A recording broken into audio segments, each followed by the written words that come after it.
Magnet brains. This is Shweta Thakur, your social science educator. Magnet brains एक ऐसा platform है जहां किंडरगार्टन से लेके क्लास 12 तक के सभी वीडियो कोर्सेज प्रोवाइड करवाए जाते हैं, that to be free of cost. We also provide you CBSE and other state board like UP, Bihar, MP, Rajasthan और दिल्ली बोर्ड के fully organise courses with daily practice paper. And हमारे पास ई बुक्स और e notes की facility भी available है, जिसका link नीचे डिस्क्रिप्शन बॉक्स में दिया गया है। और आज हम लोग class 10 social science political science का जो हमारा चैप्टर है फेडरलिज्म, उसका जो टॉपिक करे how is federalism practice.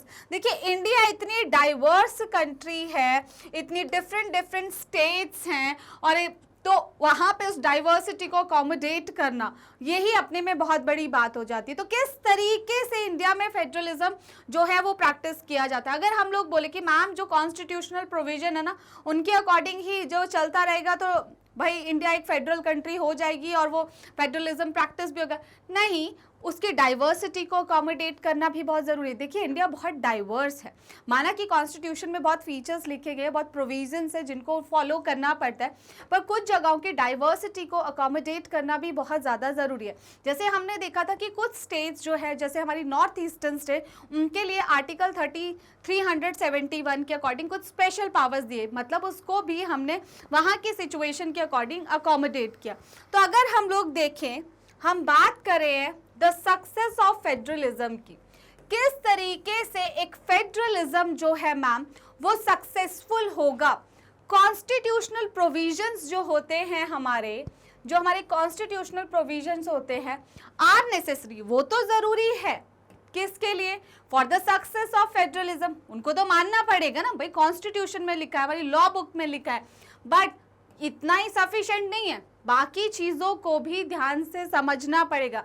The real success of federalism कब आएगी in India, nature democratic politics in our country क्या क्या इंश्योर करे, स्पिरिट ऑफ फेडरलिज्म को मेंटेन करे, वो जो डाइवर्सिटी है इंडिया की, north to south, east to west, इतनी डाइवर्स कंट्री है हमारी, उसको अकोमोडेट करे, उसको एक रिस्पेक्ट दे, ठीक है, हर चीज़ को, चाहे वो लैंग्वेज हो, कल्चर हो, किसी भी तरीके से उस डाइवर्सिटी को रिस्पेक्ट मिले। डिज़ायर फॉर लिविंग टुगेदर, वो लोग जो है वो फेडरलिज्म का एक ऐसा स्ट्रक्चर बने कि जिसमें सेंटर स्टेट कुछ भी ना और सब मिलकर एक साथ रहने को तैयार हो, तब जाके वो क्या होगा, एक ट्रू फेडरलिज्म होगा। तो इसी के चलते सबसे पहले और सबसे बड़ी चीज़ क्या है ma'am, linguistic states. Linguistic states की बात अगर की जाती है, क्या अगर हम लोग बात करें लिंग्विस्टिक स्टेट्स की, हमने श्रीलंका वाले केस में पढ़ा था, उन्होंने ऑप्ट किया था क्या मैम, मेजॉरिटेरियनिज्म ऑप्ट किया था। क्या वो सही था, सिर्फ एक लैंग्वेज ग्रुप को इंपॉर्टेंस देना सही है, नहीं मैम, तो फिर डाइवर्सिटी कहाँ से आएगी, सबको इक्वल रिस्पेक्ट देना बहुत ज़रूरी है। तो इसी के बाद पे हम बात करें लिंग्विस्टिक स्टेट्स की। जब हम 1947 में आज़ाद हो गए थे और जब हमारी जो बाउंड्रीज है स्टेट्स की वो ड्रॉ की जानी थी, तो सबसे बड़ा क्वेश्चन था कि किस बेसिस पे वो की जाए। तो बहुत सारे लोग सामने आए और उन्होंने कहा कि बहुत अच्छा है कि अगर लैंग्वेज एक ऐसी चीज़ है जहाँ जहाँ तक जो लैंग्वेज बोली जाती है उस तरीके से उस स्टेट्स को फॉर्म कर दिया जाए। लेकिन जो हमारे नेशनल हीरोज थे उनका मानना था, वो डर रहे थे कहीं ऐसे लैंग्वेज के बेसिस पे तोड़ने से क्या हमारी कंट्री का दोबारा से बंटवारा ना हो जाए।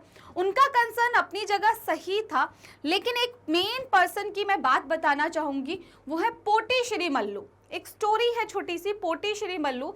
अगर हम उनकी बात करें, वो आंध्र प्रदेश से थे। तो आंध्र प्रदेश से थे तो उन्होंने डिमांड की कि लैंग्वेज के बेसिस पे जहाँ जहाँ तेलुगु लैंग्वेज बोली जाती है, क्योंकि आंध्रा में कौन सी लैंग्वेज बोली जाती है मैम, तेलुगु लैंग्वेज बोली जाती है, तो उन्होंने कहा कि ऐसा कीजिए, स्टेट्स को बनाया जाए, हमें जो है तेलुगु लैंग्वेज के बेसिस पे एक स्टेट क्रिएट करके दी जाए। लेकिन हमारे जो नेशनल हीरोज थे उन्होंने मना कर दिया, उन्होंने कहा नहीं, ऐसे तो देश का बंटवारा हो जाएगा लैंग्वेज के बेसिस पे, कितनी सारी, क्योंकि हमारी इंडिया में लैंग्वेजेस भी बहुत सारी स्टेट्स फॉर्म हो जाएंगी। उन्होंने कहा नहीं नहीं, ऐसा कुछ नहीं होगा, आप ट्राई कीजिए। तो पोटी श्री मल्लू जी अनशन पर चले गए, ठीक है, और वो एक हंगर स्ट्राइक पर जब गए तो उनकी कुछ अबव 50 डेज के अबव उनकी जो है, मतलब वो अनशन पर रहे मोर देन 50 डेज से, और उनकी डेथ हो गई। अब उनकी डेथ हो गई तो वो एक नेशन वाइड मुद्दा बन गया और उसी बेसिस पे हमारी फर्स्ट लैंग्वेज स्टेट बाहर निकल के आई 1 अक्टूबर 1953 को, वो थी आंध्र प्रदेश।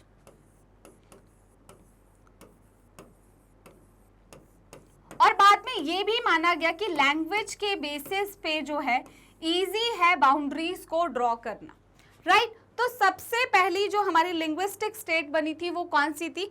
आंध्र प्रदेश। चलिए अब देखते हैं लिंग्विस्टिक स्टेट्स के बारे में।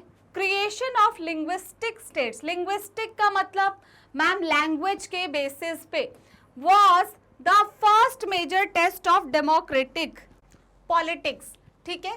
तो लैंग्वेज के बेसिस पर स्टेट क्रिएट करना ये फर्स्ट टेस्ट था किसका? डेमोक्रेटिक पॉलिटिक्स का।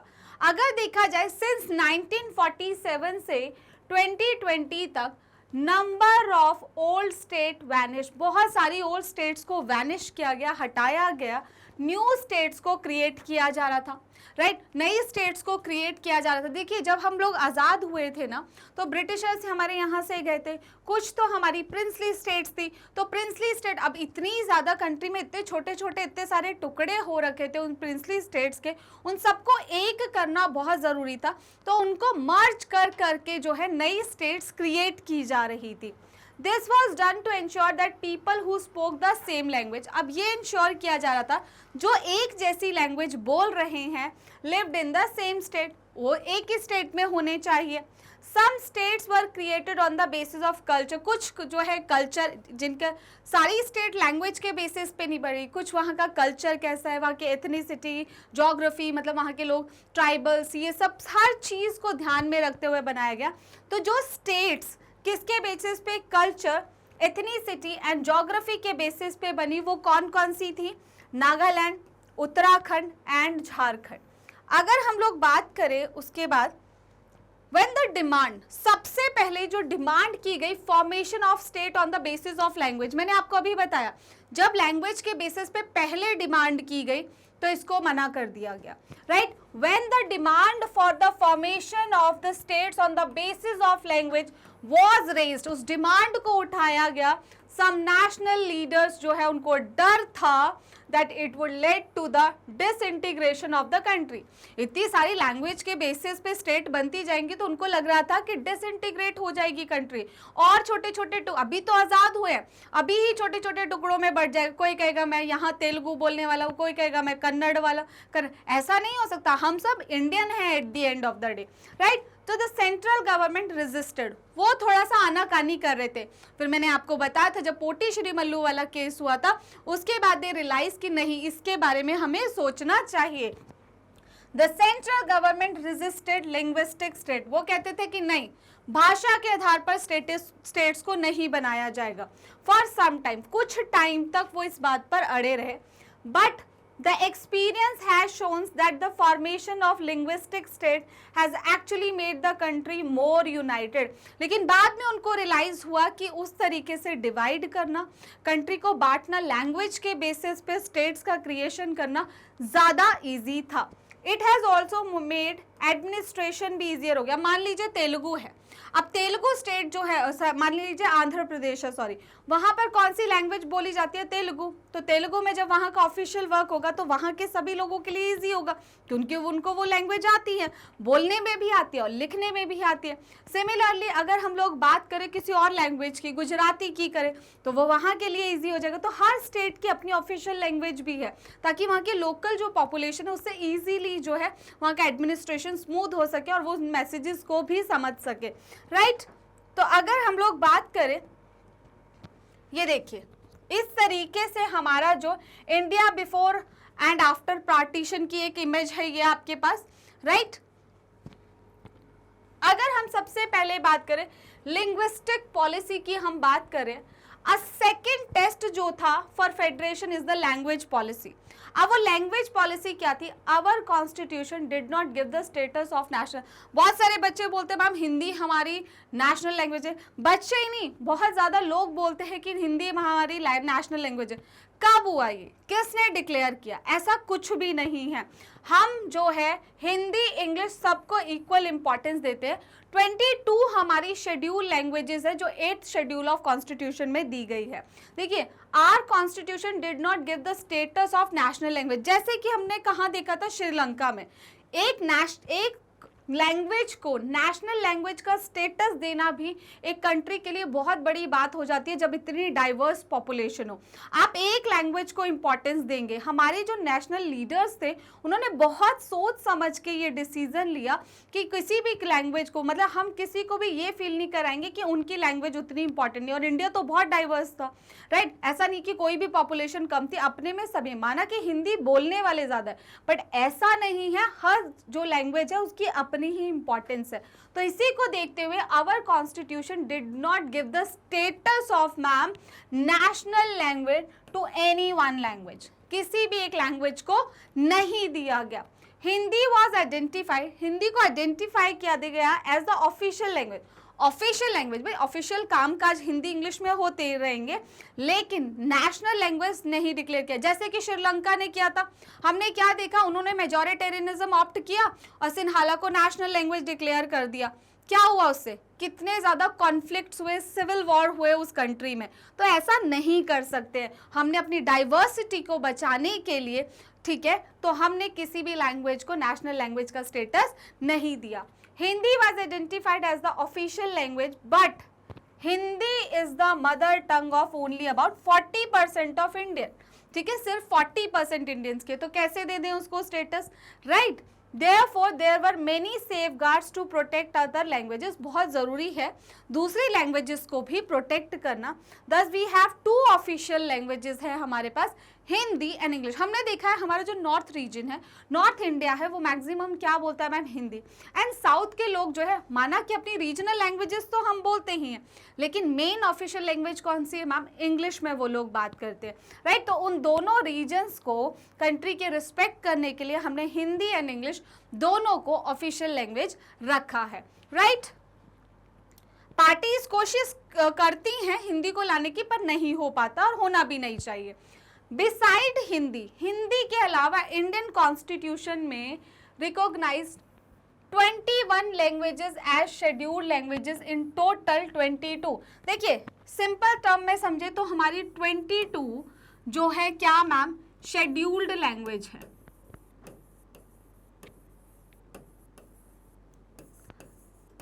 कभी भी आप में से कोई गवर्नमेंट एग्जाम देने जाएंगे, ठीक है, आप जो है इन 22 शेड्यूल लैंग्वेजेस में से किसी एक में वो सेंट्रल गवर्नमेंट का पेपर दे सकते हैं। जो ये हमारी 22 शेड्यूल लैंग्वेज है, इनमें से कोई एक, ऐसा नहीं है सरकार बोल रही है सिर्फ हिंदी और इंग्लिश, भाई वो आपके सरकारी पेपर है, मतलब गवर्नमेंट एग्जाम के लिए, और इन 22 शेड्यूल लैंग्वेजेस को रिस्पेक्ट करना हमारी रिस्पॉन्सिबिलिटी। तो आप इनमें से कोई भी लैंग्वेज ऑप्ट करके अपना पेपर दे सकते हैं। 22 लैंग्वेजेस हैं हमारे पास, और ये किस में दी है मैम? कौन से शेड्यूल में? 8th शेड्यूल में, राइट? 8th शेड्यूल में। चलिए, तो बिसाइड हिंदी, हिंदी के अलावा 21, हिंदी, देखिए क्वेश्चन भी समझना है एग्जाम में, ऐसा नहीं है कि हिंदी को मिला के 21, तो हिंदी 1 + 21 कितनी होगी मैम? 22 ही है ये, राइट? क्वेश्चन किस तरीके से पूछा है वो ध्यान रखना है। टोटल शुड बी 22, टोटल कितनी है? 22, तो कंफ्यूज नहीं होना है, right? Of these, in languages में से Hindi was considered the official language of the country, तो ऑफिशियल लैंग्वेज है, right? The constitution does not recognise any one language as the national language, यही हम बार बार बात कर रहे हैं, right? A candidate in examination, एक कैंडिडेट है जो एग्जामिनेशन में कंडक्टेड फॉर द किसके लिए? सेंट्रल गवर्नमेंट की पोजीशन के लिए, may opt to take the examination in any of language recognized by the constitution। इन 22 लैंग्वेजेस में से किसी भी एक लैंग्वेज में आप सेंट्रल गवर्नमेंट का पेपर दे सकते हैं। State to have their official languages, हर स्टेट की, देखिए यहाँ से आपको फेडरलिज्म, ऐसा नहीं है कि सेंटर ने फोर्स किया स्टेट को, भाई आप इस लैंग्वेज को अपनी ऑफिशियल लैंग्वेज बनाए, नहीं। यहीं से तो एक फेडरलिज्म की उस डाइवर्सिटी को अकोमोडेट करने की ट्रू पिक्चर आपको समझ आ रही है। देखिए, हर स्टेट अपनी अपनी एक ऑफिशियल लैंग्वेज चूज कर सकता है, right. States to have their own official languages, उनकी भी अपनी ऑफिशियल लैंग्वेज है। ये है हमारा, अपने लेवल पर वो लोग काम कर सकते हैं। सेंटर उनको इंटरफेयर करके नहीं बोल रहा आपको यही रखनी पड़ेगी, जिसमें वहां के लोग कंफर्टेबल होंगे, जिसमें वहां का एडमिनिस्ट्रेशन स्मूथ हो पाएगा। Much of the government work takes place in the official language of the concerned state। ज़्यादातर उस सरकार का, जैसे मान लीजिए जो भी उस स्टेट की सरकार है, जैसे पंजाबी है तो पंजाब में जो वो है तो वहाँ पे उसी तरीके की वो ऑफिशियल लैंग्वेज में वर्क करेगी, राइट। अगर हमारा तेलुगु स्टेट है तो वो तेलुगु को यूज़ कर सकती है, जो वहाँ की स्टेट ऑफिशियल लैंग्वेज है वो उसको यूज़ कर सकते हैं अपने एडमिनिस्ट्रेशन पर्पज़ के लिए, right. Many critics think that the solution favored the English speaking। अब देखिए, मान लीजिए कि अब इंग्लिश वालों को बोल रहे हैं कि उनको जो है वो प्रमोट करना चाहिए, क्रिटिक्स बोलते हैं कि इंग्लिश को इतनी इंपॉर्टेंट, बट ऐसा नहीं है। Promotion of Hindi continues to be the official policy of the government of India. कोशिश की जाती है कि प्रमोट किया जाए क्योंकि हिंदी स्पीकिंग ज़्यादा है, लेकिन फिर भी ऐसा नहीं है कि किसी के फोर्सफुल करने पर हम लोग उस डिसीजन को फ्रिक्वेंटली ले लिया, आज तक नहीं लिया गया, ठीक है। Promotion does not mean that the central government, ये देखिए प्रमोशन का मतलब ये नहीं है can impose Hindi on states where people speak a different language, ऐसा नहीं। The flexibility shown by Indian political leaders ने उस फ्लेक्सिबिलिटी को समझा है and help our country to avoid the kind of situation जो श्रीलंका में हुई थी। क्या हुई थी वहाँ पे, वो ज़बरदस्ती उन्होंने कौन सी लैंग्वेज को ऑप्ट कर लिया मैम, वो उन्होंने सिन्हाला को इम्पोर्टेंस दी। क्या वहाँ पे सही हुआ? नहीं हुआ। हमारे यहाँ पे सिचुएशन क्रिएट करते हैं कुछ पॉलिटिकल लीडर्स, लेकिन उस चीज़ को समझा जाता है, हमारी उस डाइवर्सिटी को समझा जाता है और आज तक हमने ये एक्शन नहीं लिया है, जो कि एक अच्छी बात है, राइट। देखिए, अगर आप लोग लैंग्वेज को देखें, most spoken language in each of the state अगर देखें, यहाँ लद्दाखी बोली जा रही है लद्दाख में, कश्मीर में मैम कश्मीरी बोली जा रही है, उर्दू भी बोली जाती है यहाँ पर, हिंदी बोली जा रही है यहाँ पर, कहाँ है ये, हिमाचल में, पंजाब में, हरियाणा में। हम ऑफिशियल लैंग्वेजेस की बात कर रहे हैं, हिंदी, ठीक है, यहाँ पर हिंदी। हमारे जो नदर्न प्लेन्स वाले एरिया वहाँ पे मैक्सिमम कौन सी लैंग्वेज मैम, हिंदी यूज़ की जाती है, तो मैक्सिमम हम देख रहे हैं हिंदी। अब ये उड़ीसा है तो यहाँ उड़िया है। अगर हम आंध्र प्रदेश और तेलंगाना में देखें तो मैम तेलुगु लैंग्वेज है यहाँ पे, और तेलुगु तो हमें पता है हमारी फर्स्ट लैंग्विस्टिक स्टेट जो है तमिलनाडु से अलग होकर यही बनी थी। कौन सी मैम? आंध्र प्रदेश। तमिल है तमिलनाडु में। मलयालम, याद रखना आपको, मलयालम कहाँ बोली जाती है मैम? केरला की लैंग्वेज को मलयालम बोलते हैं। गोवा में बोली जाती है मैम कोंकणी। एक्चुअली साउथ की लैंग्वेजेस का आपको थोड़ा कम नॉलेज होता है, राइट। कर्नाटका में कन्नड़ा लैंग्वेज बोली जाती है। यहाँ पे बोली जाती है, महाराष्ट्र में मराठी बोली जाती है।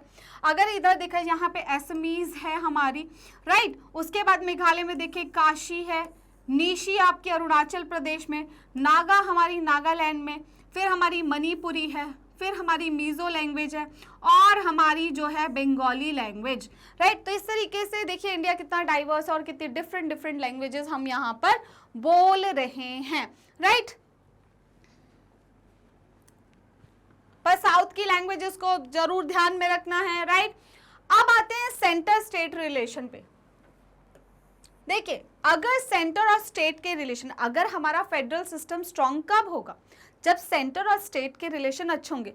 मेजॉरिटी टाइम क्या होता है कि जो सेंटर में सरकार होती है वो किसी स्टेट में भी अगर सरकार हो तो माना जाता है कि वहाँ की सिचुएशन ज़्यादा अच्छी होती है, राइट। ये हम मानते हैं, right. Restructuring the centre state relation can strengthen the federalism in practice. तो सेंटर स्टेट के रिलेशन अगर अच्छे होंगे तो तभी क्या, अगर हमारा स्ट्रांग है मैम फेडरलिज्म, तभी तो स्ट्रांग है।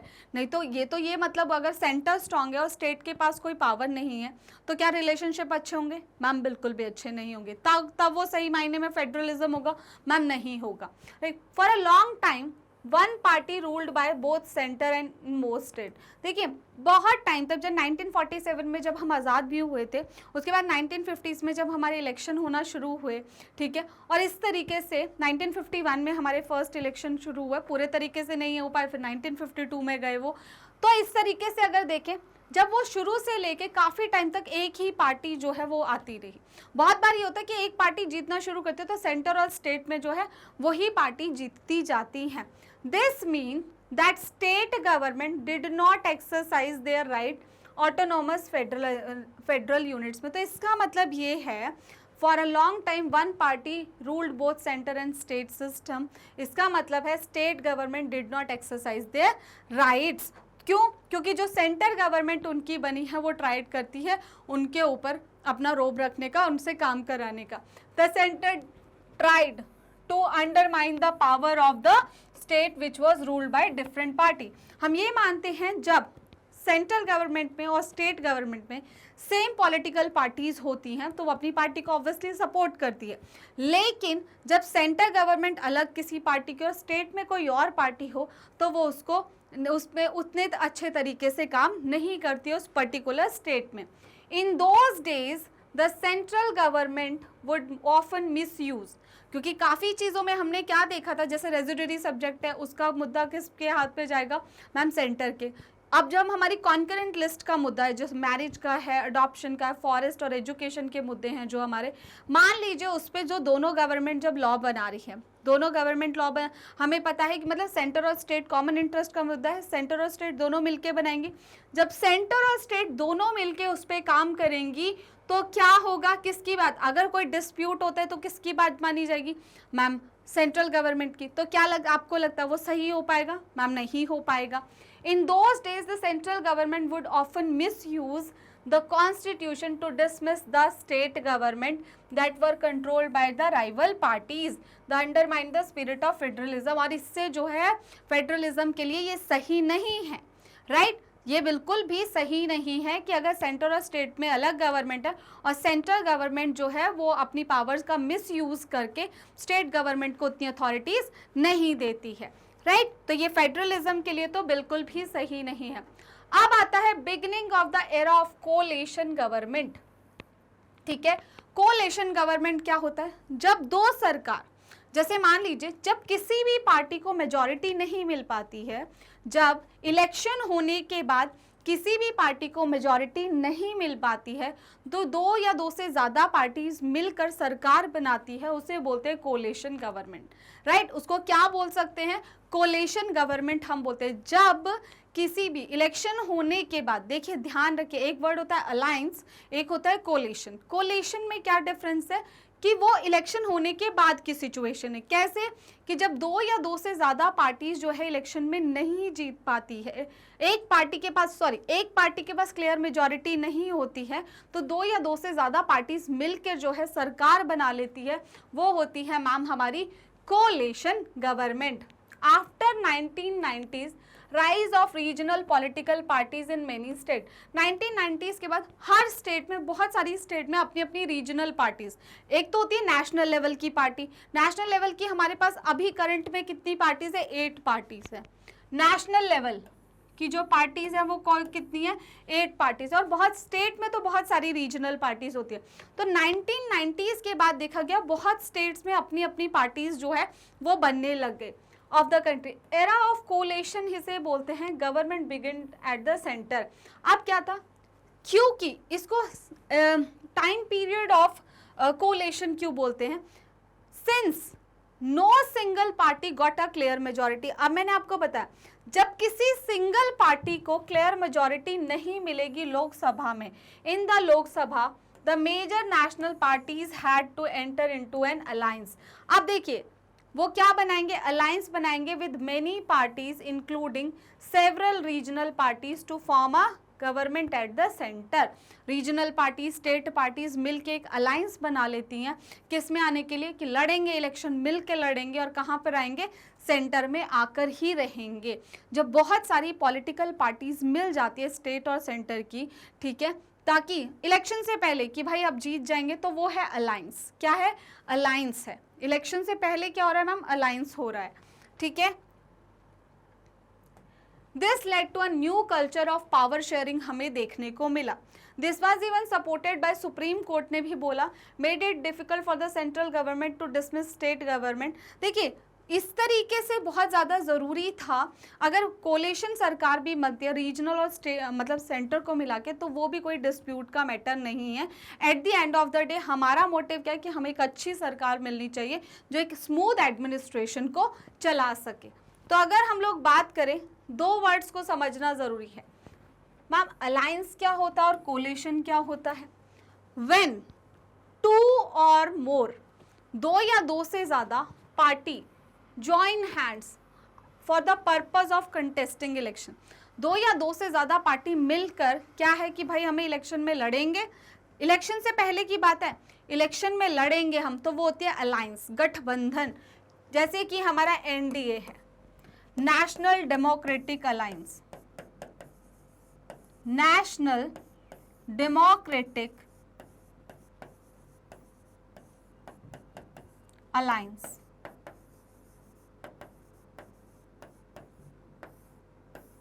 Right? UPA, United progressive alliance,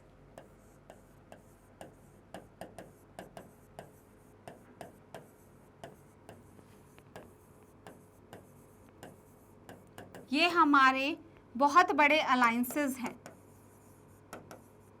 मैं किसी स्पेसिफिक पार्टी का नाम नहीं लूंगी, बट यू शुड नो कि हमारे अलायंसेस हैं, जैसे कि नेशनल डेमोक्रेटिक अलायंस है और नेशनल प्रोग्रेसिव अलायंस। अगर हम अलायंस का मतलब ही होता है जब दो या दो से ज़्यादा, टू और मोर पार्टी अपना हाथ ज्वाइन करते हैं, किसके लिए? हम मिलकर लड़ेंगे इलेक्शन में और उसको जीतेंगे, तो वो होती है अलायंस। जैसे हमारे इंडिया के दो मेजर अलायंस है, एनडीए एंड यूपीए।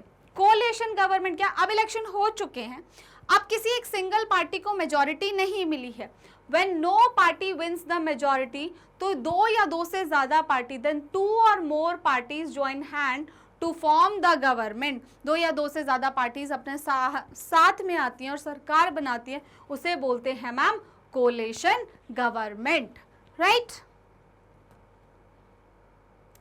इसी के साथ जो है हमारा ये टॉपिक खत्म होता है। आई होप आपको ये वीडियो पसंद आया होगा। आप हमारी वीडियोस को देख सकते हैं यूट्यूब पर एंड हमारी ऑफिशियल वेबसाइट www.magnetbrains.com पर। आप हमें फॉलो कर सकते हैं YouTube, Facebook, Instagram, Twitter, Telegram and WhatsApp पर। हमारे पास e notes and e books की फैसिलिटी भी अवेलेबल है, जिसका लिंक नीचे डिस्क्रिप्शन बॉक्स में दिया गया है। टॉप कोर्सेज की बात करें, CBSE board, Delhi board, Bihar, UP, MP और राजस्थान बोर्ड की क्लासेस हमारे पास है। वैदिक मैथ्स की क्लासेस होती हैं, क्रैश कोर्स कराए जाते हैं एंड स्पोकन इंग्लिश की क्लासेस भी हमारे पास हैं। हम डील करते हैं इंग्लिश और हिंदी दोनों मीडियम के साथ। With this end of today's session, I hope you like this video. Don't forget to hit the like, share and subscribe button. See you all next time. Have a nice day.